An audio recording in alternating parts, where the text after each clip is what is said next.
Hola chicos, ¿cómo están? Soy la profe Dani y vamos a seguir haciendo ejercicios de química para la prueba de la ESPE. Entonces en este ejercicio nos dice cuál de las siguientes es la fórmula para calcular el peso molecular y nos dan opciones. Entonces vamos a recordar cómo obtenemos el peso molecular de un compuesto. Vamos a hacer un ejemplo si nos dicen a partir del ácido sulfúrico, por ejemplo.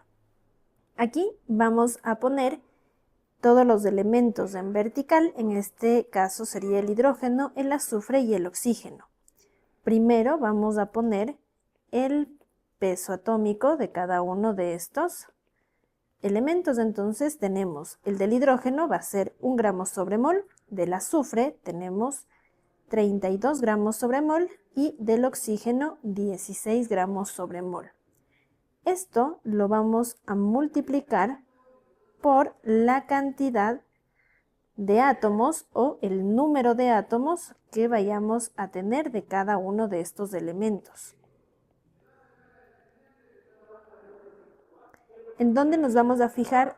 En eso va a ser en los subíndices que tiene cada uno de los elementos. Por ejemplo, del hidrógeno va a ser 2, del azufre tenemos 1 y del oxígeno tendríamos 4.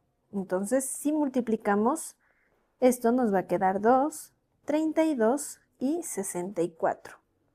Por lo tanto, sumamos estos resultados y nos quedaría que es 98 gramos sobre mol el peso molecular de este compuesto. Por lo tanto, a partir de este ejemplo, nosotros ya podemos ver qué es lo que debemos multiplicar o qué tenemos como fórmula. Va a ser el peso atómico multiplicado por el número de átomos que tiene cada uno de los elementos. Buscamos esta fórmula en las opciones que nos da el ejercicio y sería la opción A como respuesta correcta, que nos dice exactamente lo mismo. Vamos a ver el siguiente ejercicio. Ahora nos dice cuál es la configuración electrónica del elemento con número atómico 17. Para esto debemos acordarnos de la configuración electrónica y cómo va distribuido los electrones en las órbitas. ¿Sí? Vamos a ocupar entonces el diagrama de Müller para poder acordarnos cómo sería la configuración electrónica. Recuerden que a partir de este diagrama debemos seguir las mismas flechitas que nos indican, ¿sí? Este mismo orden debemos seguir. Por lo tanto, si nos dicen 17, que va a ser el número atómico, eso significa que vamos a tener 17 electrones. Y en el diagrama lo que nos están dando, por ejemplo, en el 1s2, va a ser el número principal sería el nivel, la letra va a ser el subnivel y el exponente va a ser el número de electrones. Entonces, mientras vamos armando nuestra configuración electrónica, debemos ir sumando los electrones hasta completar 17, ¿sí? Vamos a seguir el orden que nos dice las diagonales, primero empezando con 1s2. Después sigue 2s2, 2p6, 3s2. Entonces vamos a contar hasta aquí cuánto tenemos. Sería 2 más 2, 4, más 6, 10 y más 2 serían 12.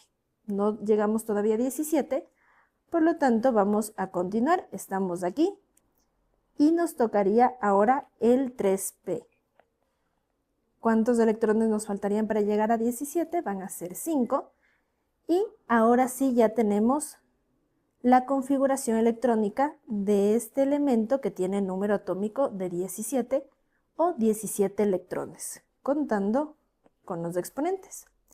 Vamos a buscar eso en las opciones que nos están dando y vemos que sería la opción B.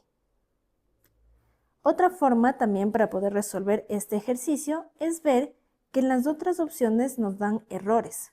Por ejemplo, nos dice que en el subnivel S están 3 electrones, pero eso sería falso porque en el subnivel S solo pueden entrar 2 electrones. En el subnivel P, en cambio, pueden entrar 6 electrones. En el D van a ser 10 y el F puede tener hasta 14 electrones, ¿sí? Y para continuar al siguiente subnivel, el subnivel anterior debe estar lleno.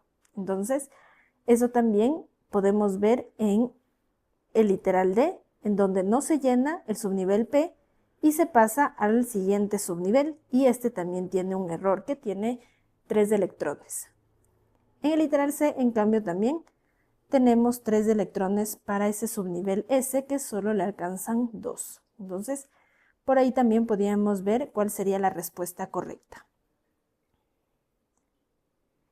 Para el siguiente ejercicio nos dice cuál de las siguientes teorías atómicas sostiene que los electrones se mueven en orbitales circulares alrededor del núcleo. Entonces vamos a acordarnos un poco sobre las teorías atómicas y vamos a empezar con la teoría atómica de Dalton. Dalton nos dice que la materia va a estar formada de átomos, pero no nos habla sobre cómo es la estructura de ese átomo. Solo nos dice que son partículas muy pequeñitas y por lo tanto sería solo un círculo pequeñito lo que él nos dice que es. El literal B, en cambio, la teoría atómica de Rutherford nos habla sobre la existencia del núcleo y que este núcleo va a estar cargado positivamente. Y alrededor de este vamos a tener una nube de electrones. Mientras que en el literal C, el de Bohr, aquí sí ya nos habla cómo son la estructura de donde están los electrones. Vamos a tener órbitas circulares. Y también nos habla sobre la teoría de los electrones saltarines.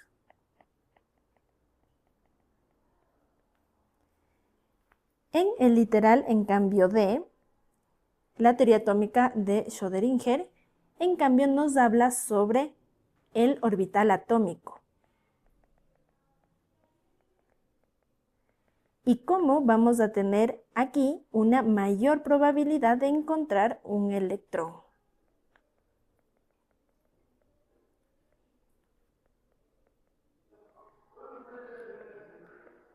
Por lo tanto, si es que nos están hablando de quién habló sobre las órbitas circulares o quién las estableció, va a ser con Bohr. Y sería esta nuestra respuesta correcta, el literal C. Para el siguiente ejercicio, nos dice en cambio en qué estado de la materia las partículas están más separadas. Podemos tener en el estado de la materia, en estados físicos de la materia, al sólido, líquido y gas. Entonces, vamos a ver cómo son las estructuras de estos y según el espacio intermolecular que estos poseen.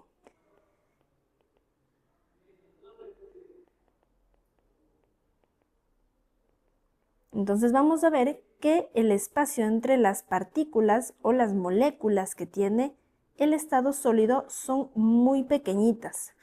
Por lo tanto, aquí le vamos a poner que los espacios son pequeños. Mientras que en el líquido vamos a tener espacios medianos, ni tan grandes ni tan pequeños. Esto se debe a que las fuerzas de cohesión y de repulsión van a estar en equilibrio. Entonces aquí tenemos espacios medios. Y por último, en el estado gaseoso, ahí sí vamos a tener espacios intermoleculares mucho más grandes, porque las fuerzas de repulsión van a ser mucho más grandes que las de cohesión. Por lo tanto, las partículas que van a estar más separadas en el estado de la materia va a ser en el estado gaseoso. Y por último nos dice cuál de los siguientes no es una propiedad química de la materia. Recordemos que las propiedades químicas también son parte de las propiedades específicas de la materia y a estas también se las conoce como propiedades intrínsecas. Dentro de estas propiedades específicas o intrínsecas vamos a tener a las propiedades químicas, como lo acabamos de ver, y también vamos a tener a las propiedades físicas. ¿Sí? Entonces, vamos a ver las opciones que nos dan para definir si es química o es física. El primero nos dice que es una formación de óxidos. Esto va a ser por agentes externos a nuestra materia que provoca la formación de óxidos. Por lo tanto, va a ser una propiedad química. La inflamabilidad, esta también va a ser una propiedad química que tienen algunas materias para tener la facilidad de inflamarse o de provocar fuego, ¿sí? Entonces, el siguiente, el punto de fusión, esta va a ser el punto o la temperatura a la que una materia se puede pasar de estado sólido a estado líquido. Entonces, esta sería una propiedad física. Y por último tenemos la conductividad eléctrica, en donde la materia puede llevar electricidad o conducir electricidad, como por ejemplo los metales, que son muy buenos conductores eléctricos, mientras que los no metales tienen la conductividad eléctrica muy bajita, por lo que se utiliza como aislantes, tanto térmicos como eléctricos. Y esto también va a ser una propiedad química. Por lo tanto, si nos están preguntando cuál no es una propiedad química, entonces la respuesta correcta sería el literal C, punto de fusión.